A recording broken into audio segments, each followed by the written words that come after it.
મકાન માટે allotment letter આપ્યા બાદ પણ મકાન ફાળવણી ન કરતા સામાજિક કાર્યકર કંચન પરમારની આગેવાનીમાં સ્થાનિક લોકોએ વડોદરા મહાનગરપાલિકા ખાતે આવેદન સાથે રજૂઆત કરી હતી। આજવા રોડ સરદાર એસ્ટેટ પાસે બાવાદેવ નગર ઝૂંપડપટ્ટી કન્યાનગર તેમજ સરદાર એસ્ટેટ પાસે આવેલા કબાડી માર્કેટ પાસેના મકાનો અને ઝૂંપડા કોર્પોરેશન દ્વારા 2016માં તોડી પાડવામાં આવ્યા હતા। 2016માં આ લોકોને એલોટમેન્ટ લેટર આપીને બાંહેધરી આપી હતી કે તમને પાલિકા તરફથી મકાન આપવામાં આવશે, પણ હજુ સુધી આ લોકોને મકાનની ફાળવણી ન કરવામાં આવતા લોકો રોષે ભરાયા હતા। સરદાર એસ્ટેટ ઝૂંપડપટ્ટીમાં લગભગ 30 થી 40 વર્ષથી ઘણા એવા ગરીબ લોકો રહેતા હતા અને રહે છે આજની તારીખમાં પણ। અને આ લોકોને એલોટમેન્ટ લેટર આપવામાં આવ્યો છે 16ની સાલથી, સાહેબ આજે 25ની સાલ થઈ હે। આઝાદી મળે બી કેટલા વર્ષ થઈ ગયા, તો અમારે ક્યાં સુધી આ ગરીબી વેઠવાની અને આ લોકોને આ હાલત પર ક્યાં સુધી રહેવાની? મોટી મોટી વાતો જ્યારે ઓફિસરો કરતા હોય કે ભાઈ માનવ અધિકારને બી હું પૂછીશ કે શું આ માનવ અધિકાર છે? આ તમે નજરે જોઈ શકો છો કે નાના નાના બાળકો લઈને આટલા બધા વરસાદમાં રોડ ઉપર રહેતા હોય અને 10-10 વર્ષથી તમે આપ્યો છે, સરકારે આપ્યો છે, ઓફિસરો આપ્યો છે, લાગતા વળગતા અધિકારીએ એલોટમેન્ટ લેટર આપ્યો છે, અમારા ઘરમાંથી તો બન્યો નથી લેટર। તો એનો જવાબ અમને જ્યાં સુધી નહીં મળે ત્યાં સુધી આખી ફેમિલી લઈને અમે અહીંયા જ બેસવાના છે અને જ્યાં સુધી અમને મકાનની ફાળવણી નહીં। અને વધતા જેટલા લોકો ત્યાં હતા એટલાને જ ફાળવણી લેટર આપ્યા છે, બીજા બધા મજૂરીએ ગયા હતા, એમને પણ લાગતા વળગતા ઓફિસરો એનું પૂરતું કામ નથી કર્યું કે બીજા દિવસે પણ આવીને બાકીવાળાને ફાળવણી પત્ર આપવું જોઈએ, એમની ફરજમાં જે આવે છે એ પણ એમણે નથી આપ્યું। તો એ ગુનેગાર છે કે અમે ગુનેગાર છે? ગરીબ હોવા છતાં પણ જે કંઈ અમારે 5 પૈસા ભરવાના આવતા હોય સરકારમાં એ પણ બિચારા ભરવા માટે તૈયાર છે।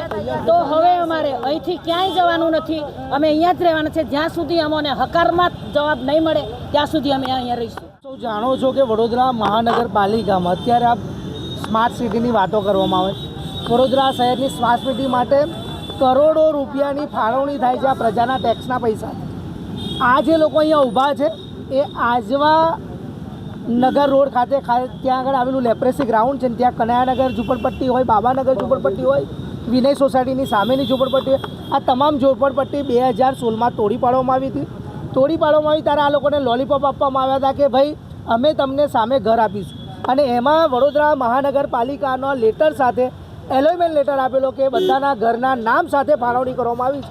આજે તમે વિચારો 10 વર્ષ થઈ ગયા, આ લોકોને મકાન નથી મળતા, આ લોકો ઝૂંપડા બાંધીને રહે છે, મચ્છર માખી ત્રાસ, પાણીમાં અત્યારે ગયા વર્ષે પૂરાયું તો અત્યારે પણ પાણીમાં આ લોકો રહે છે।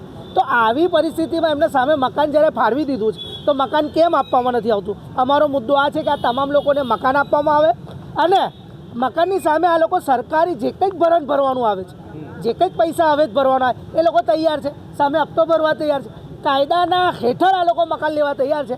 પરંતુ ઉડાના અધિકારીઓ કાગળ પર કામ છે, ખુરશી પર આરામથી એસી કેબિનમાં બેસી રહે છે, ઉઠતા નથી, ગરીબોની ખબર લેતા નથી। અમે જઈશું, તપાસ કરીશું, આતંકવાદીઓ છે તું તપાસ કરવાનો જ ભાઈ, તારી પાસે લેટર છે, તારા ચોપડામાં એન્ટ્રી નથી। મહાનગરપાલિકાનો લેટર તમે જ્યારે ફાડ્યો તો તારા ત્યાં ચોપડામાં એન્ટ્રી નથી કે તમે કેટલા એલોટમેન્ટ લેટર આલ્યા? આ લોકોની શું મુલાકાત લેવાની છે? સીધા નામ સાથે બોલાવીને મકાન આલવાના છે। બેન તમે પૈસા ભરો ના ભાવથી લઈ જાઓ, પરંતુ જુઠ્ઠું બોલવું, ગરીબોને હેરાન કરવા, આ લોકોને ગરીબોને મારી જ નાખવાનું ષડયંત્ર છે કે ગરીબોનો અવાજ જ ના નીકળે। પરંતુ આ મુદ્દો અમારી ધ્યાનમાં આવ્યો છે અને આ તમામ લોકોએ અમારો સંપર્ક કર્યો છે।